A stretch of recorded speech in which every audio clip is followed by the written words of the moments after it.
If you've been on social media lately, you've seen the big push to register to vote. Texas is making it even easier for some folks. Cheryl Mercedes connects the dots.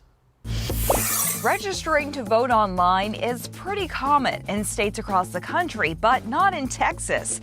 Now that is changing in a very limited way. Let's connect the dots. 39 states allow or will allow voters to register online. That is not the case in Texas, but thanks to a recent court case, some pretty specific Texans will now be able to register all online, anyone updating their driver's license. This is all because of the 1993 National Voter Registration Act, also known as the Motor Voter Act. It requires states to let people register to vote when they apply or renew their license.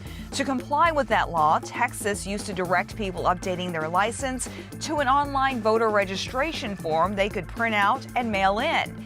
Now a federal judge has ruled that is not good enough. So starting this week, Texas DPS will now allow drivers to register when renewing their license or filling out a change of address application. While voting rights advocates applaud the move, they are calling for everyone in Texas to be allowed to register online. Pointing out now that the infrastructure is in place, it would be easy to make it more broadly available. But that is a move the Texas legislature would have to make. Connecting the dots, I'm Cheryl Mercedes